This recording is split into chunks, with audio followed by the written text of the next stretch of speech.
To start this chapter on energy, we need to cover a number of definitions. We're going to use a lot of terms here. I'll be giving very basic definitions. I'll admit that you're probably going to go into significantly more detail of these if you take a physics class. And if these feel too quick for some of these, please feel free to use your textbook. I think it does a pretty good job of covering this. But I'm going to give the barest minimum definition we can have to get through these topics and discuss them in this chapter. So we're going to start with the word energy. So we've said energy before, but what is it? We're going to define it as anything that has the capacity to do work. So, an obvious question that comes this way, has the capacity to do work, well then what is work? So we need to define work as well. So we're going to say work is a force acting over a distance. So for example, if I were to take a big old box, it's really, really big, and I pushed it and it didn't move, no work happened. From a technical perspective, like what a physicist or chemist meant. I didn't do work if I pushed that box and it stayed still. But if I pushed it and it moved, that's work. So now, a lot of times it's easiest to see it with big objects, things like this, like over a large distance. When you take physics, you'll do a bunch of stuff where you calculate work when you move things down ramps or use pulleys, other things. But we can also deal with this in chemistry as well. We'll have work done by a system. It might, for example, create a gas. And that gas will push stuff out of the way because you're making new gas molecules and they have to take the place of other ones. Or maybe we're making a new gas that moves something. So we're able to do our energy over a distance there. All right, I like being in the videos. There I am. I'm back. I took myself out in the last video and forgot to bring myself back in. So that's how we're going to say work. That is not... You're going to do a more detailed look at this inside physics, but this will be good enough for us to get through it for now. On top of this, we also have something called heat. So heat is going to be the flow of energy due to a temperature difference. So the flow of energy due to a temperature difference. So think of work and heat as two different ways that energy can flow into or out of an object. The object we have can do work, it can release its energy to move something else, or it can release its energy as heat. So these are the two types of ways we're going to talk about energy transfer in this chapter. And that's what we're focused on in thermodynamics here. How does energy transfer between one system and another? Now, some other terms to note is we have the terms kinetic and potential energy. So kinetic energy is going to be energy of motion or energy that is being transferred. So energy of motion, or we can also call it energy that is being transferred. On the other hand, and we're going to use some ideas from physics to talk about this because I think it's the easiest way to understand it. I think when you get to chemical molecules, it can be a little harder if you don't have this as a baseline. We also have potential energy. So this is going to be stored energy. So this is going to be energy stored in an object. And it's going to be related to something about the composition or position of the object. So for example, if we think of physics, if I have an object that I'm holding, I realized I can't draw a hand. Pretend there's a hand there holding this rock-looking thing and there's a table here. So this has potential energy. Potential energy, I wrote that badly. And then when I release said rock from my badly drawn hand and it's falling, now it has kinetic energy as it falls, as well as some potential energy until it actually hits the table, and then it doesn't have the potential energy it had at the start at the top. So potential energy is energy that's stored. Kinetic energy is something like the energy of motion, it's currently moving. The reason this is relevant for chemistry is chemical bonds are a way we can store energy. So they are a source of potential energy. We then break those bonds and we can end up leading to a release of energy somewhere if we're able to do that. So we can think of this as chemical potential energy. For example, gasoline that runs your car has a lot of chemical potential energy in it. We combust it, we break it up, and it's able to release some of that energy which you use to move your car by moving makes an explosion, moves pistons, makes the move, turns things in car, makes car go. Not a very advanced description of a car, but you get the idea.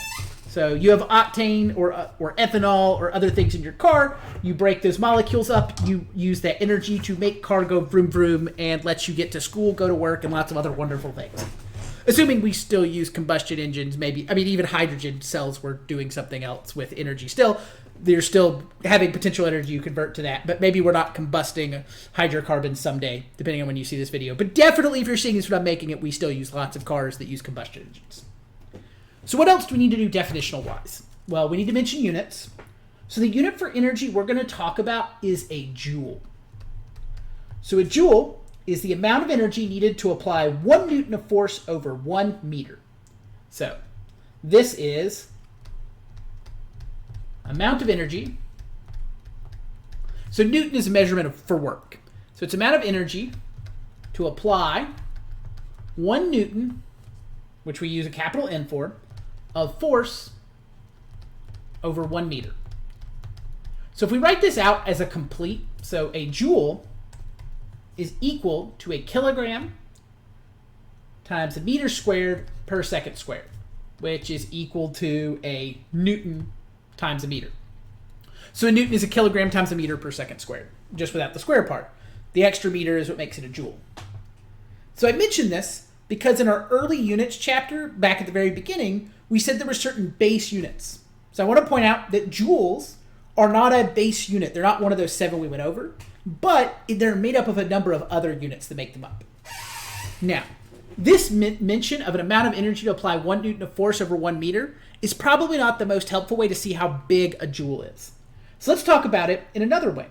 It's related to something called a calorie, which you've probably heard of calories before, so that may be easier. So let's talk about what calories are.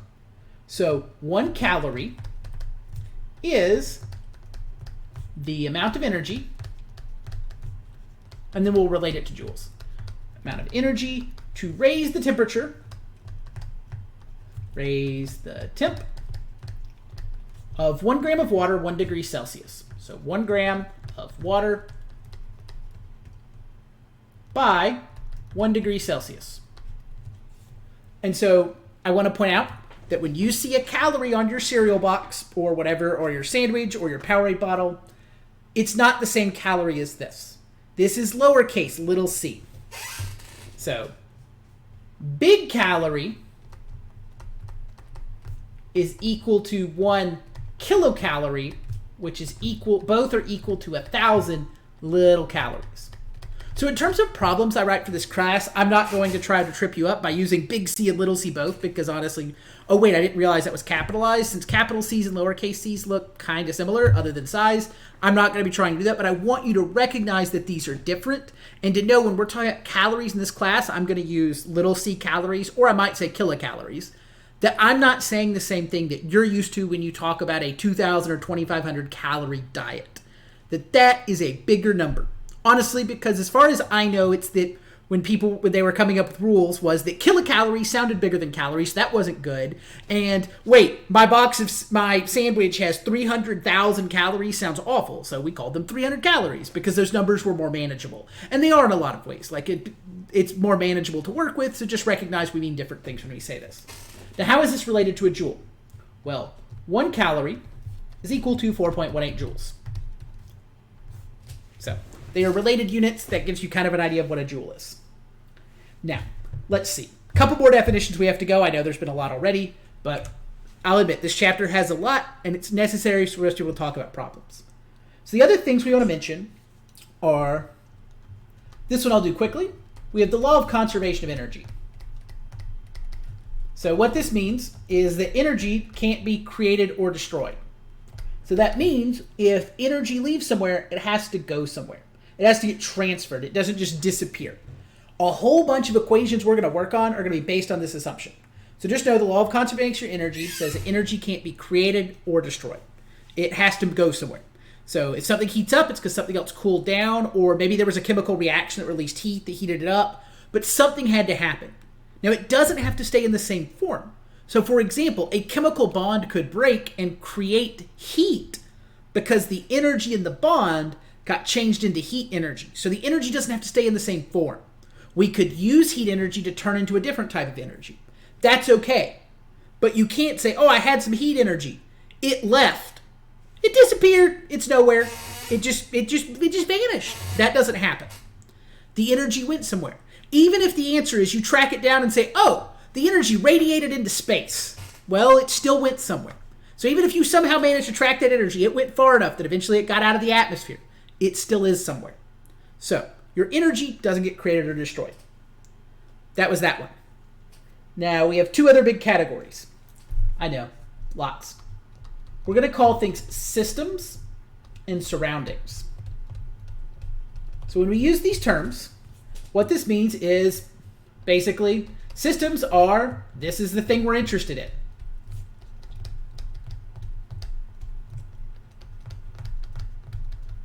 And as you might imagine, the word surroundings means exactly what it sounds like.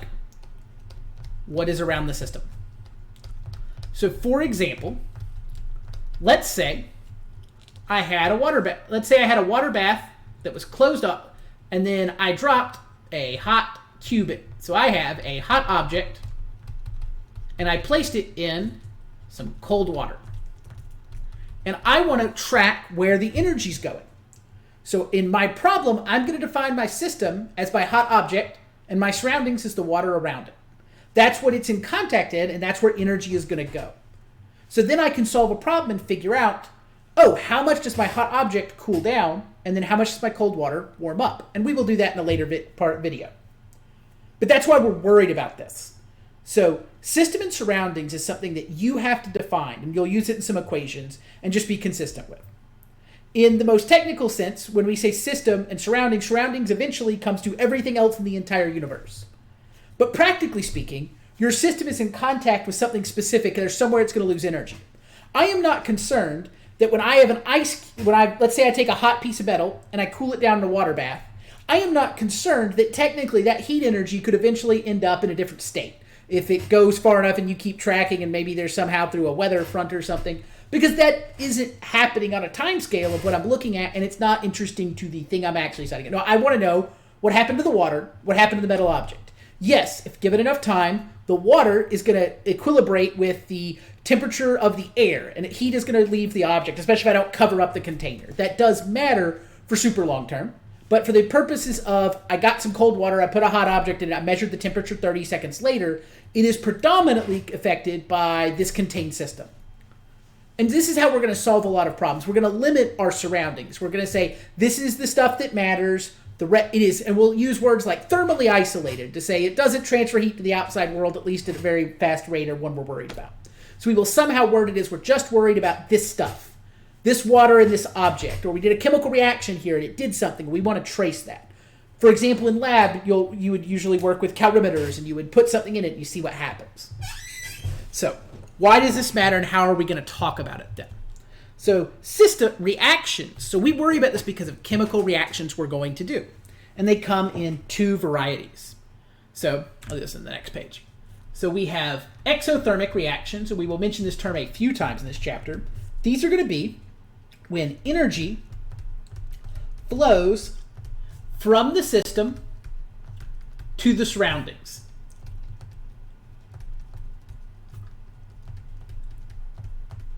So this means that whatever system we have set up, surroundings, it's set up so that energy leaves it and goes to the surroundings around it. That's exothermic. The surroundings gain the energy, the system loses it. So exothermic means the heat leaves from it, so the system's losing it, so the surroundings have to gain it. Then we have the inverse of this. We have endothermic reactions, or endothermic processes. These are going to be ones where energy flows into the system. Flows into the system from the surroundings. So we're worried about the direction of energy flow. Flows into the surroundings from the system. Where does it come from? Where does it go? I want to sing Cotton Eye Joe right now, but I won't because I would be bad, and you never want to hear me sing. It's okay.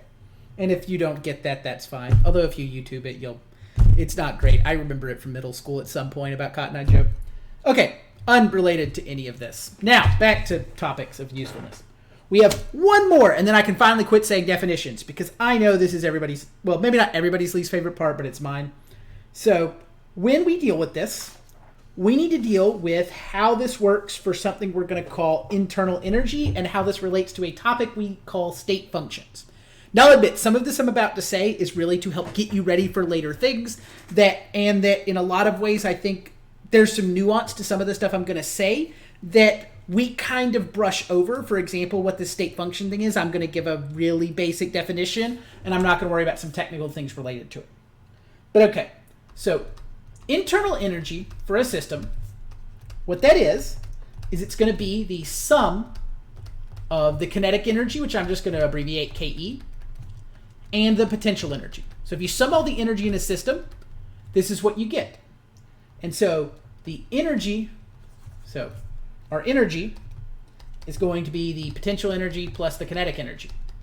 Now, what we're usually interested in chemistry is rather than trying to measure this big E, we have delta E. So this is delta and means change. You're going to see this a lot in this chapter. So the delta E is going to be equal to E final minus E initial. So what this looks like in practical cases for chemistry is we have delta E of the reaction. Note that we will sometimes say RXN because it is faster. We mean reaction when we say that too. And so that's going to be the energy of the products, because that's the final energy, minus the energy of the reactants, because that's where you started at. And this is what most of our chemistry is going to look at. How does the energy change when you have a chemical reaction and you go from the reactant side to the product side? Did you gain energy or did you lose energy? If you gained it, you had to take it from the surroundings. If you lost it, you released it to the surroundings around you, which is how we're going to measure that this happens. So I want to point out definitionally, what's important is that this function, this delta E, is something called a state function, and not all things are state functions. So what is a state function? Well, I'm going to use an example that I saw from somewhere else that I liked, which was, imagine you have a mountain, and you want to know the height someone has traveled up the mountain. The height they traveled is something called a state function, because let's say there are two options. You have one winding path that goes this way and gets you to the top, and then you have a second path that goes straight up and says, you know what, we can do with really big climbs. We'll go straight up. If you want to know the height, it does not matter which path you took. Both answers, if you follow either path, you get to the same height. So a state function does not depend on how you get there. It's only the starting and the ending conditions. So state functions are called path independent. And right now, the reason that's important isn't obvious, and I understand that.